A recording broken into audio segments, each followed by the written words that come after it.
पर भी फोर्स लगा रहे हैं। Yes sir. अगर हम और साइकिल दोनों एक सिस्टम है तो मैंने साइकिल पे फोर्स लगाया, क्या साइकिल ने मेरे ऊपर फोर्स लगाया? नेट फोर्स कितना? जीरो। नेट फोर्स कितना? जीरो। क्लियर है क्या? Yes sir. तो चलाने का कारण कौन है? एक्सटर्नल फोर्स की इंटरनल? एक्सटर्नल। और वो कौन है? फ्रिक्शन। फ्रिक्शन। कौन है? फ्रिक्शन।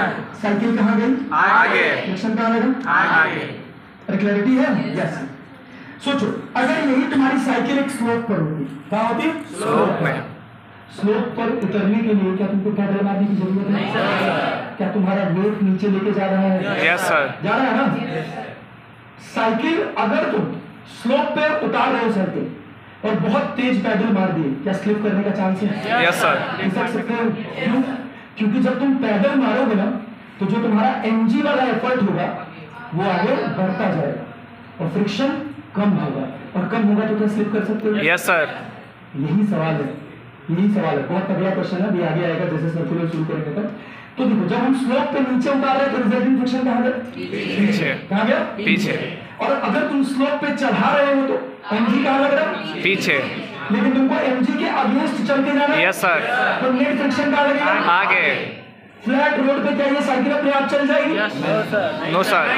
अपने आप चल जाएगी? No sir. नीचे अगर फ्रिक्शन ना हो क्या ये साइकिल आगे बढ़ जाएगी? No sir. तो आगे बढ़ाने के लिए कौन जिम्मेदार?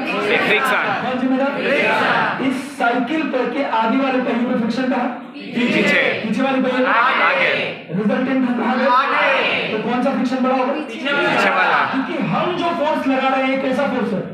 भाई पैडल पे इंटरनल कैसा फोर्स है? इंटरनल। समझ पा रहे हो ना? Yes sir.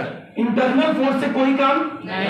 हम साइकिल चला रहे हैं, हम कोई काम कर रहे हैं? No sir. अगर हम साइकिल हैं और मैं हूं और साइकिल, हम दोनों को एक सिस्टम मान लिया जाए तो हमने कोई काम परफॉर्म नहीं किया।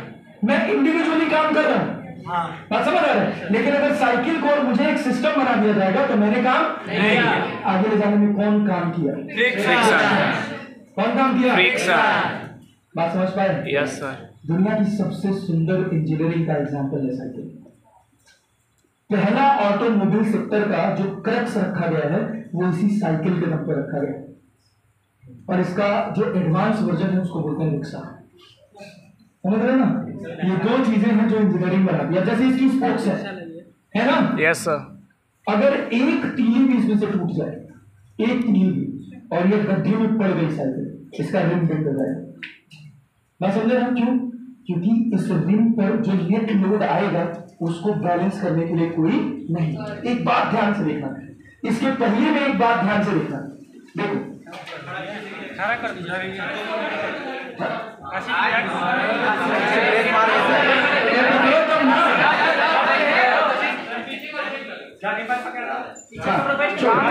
देखो भाई,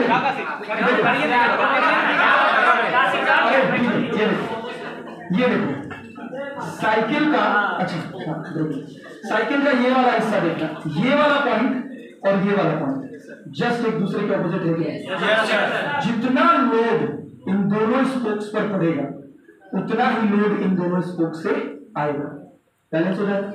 नेट लोड कितना हो जाएगा? जीरो। क्लैरिटी है? यस। इसकी स्ट्रेंथ, कंप्रेसिव स्ट्रेंथ बहुत हाई होती है। मेटल की कंप्रेसिव स्ट्रेंथ बहुत हाई होती है। अलॉय व्हील्स का नाम सुना? Yes sir. क्यों बनाए जाते हैं? क्योंकि उनकी कंप्रेसिव स्ट्रेंथ बहुत हाई होती है स्टील के कंपैरिजन। समझ रहे हो? तो जब झटके से पड़ते हैं तो वो टूटते नहीं है। अलॉय में क्या होगा कि अगर वो टूटेगा तो रप्चर में चला जाएगा, तुरंत वो ब्रेक कर जाएगा। लेकिन स्टील व्हील में क्या होता है कि वो बेंड हो जाता है, बात समझे ना? और जब बेंड होता है तो नुकसान के चांसेस ज्यादा होते हैं, और उन व्हील्स के खराब होने के भी चांसेस ज्यादा है, लेकिन वो धीरे धीरे धीरे धीरे करके बेंड होता है। अलॉय बेंड नहीं हो सकता, वो सीधे टूटेगा, उसकी कंप्रेसिव स्ट्रेंथ बहुत हाई होती है। और बात समझ रहे हैं? ऐसे ही इस स्पोक की कंप्रेसिव स्ट्रेंथ बहुत हाई होती है। अगर ये स्पोक ढीली बनी है, इसमें थोड़ी सी भी लहर है तो ये खट से मुड़ जाएगी, लेकिन इतनी टाइट है ये कि ये बीच में से मुड़ नहीं सकती। अगर सामने से लोड पड़ेगा तो वो पूरा लोड नीचे ट्रांसफर करेगा। अब ये वाला सेगमेंट पूरा और इसके पीछे वाला सेगमेंट, इसके जस्ट पीछे वाला सेगमेंट, ये वाला सेगमेंट, ये दोनों पूरी तरह से बैलेंस करें। बात समझ पा रहे हैं? जितना लोड इधर से पड़ेगा ये उधर से उतना लोड बैलेंस कर देगा। बात समझ रहे हैं? अब जैसे जर्क मान लीजिए यहां पर पड़ा, तो ये मुड़ने की कोशिश करेगा, तो क्या करेगा, लोड इधर ट्रांसफर करेगा और वो लोड अपोजिट वाली व्हील पे जाएगा, तो यहां से इसको रिएक्शन मिलेगा, तो नेट फोर्स कितना, तो इसमें बेंडिंग नहीं होगी। और समझ पाए? हाँ, कंप्रेसिव में जाएगा तो ज्यादा। अब मान लो समकिंग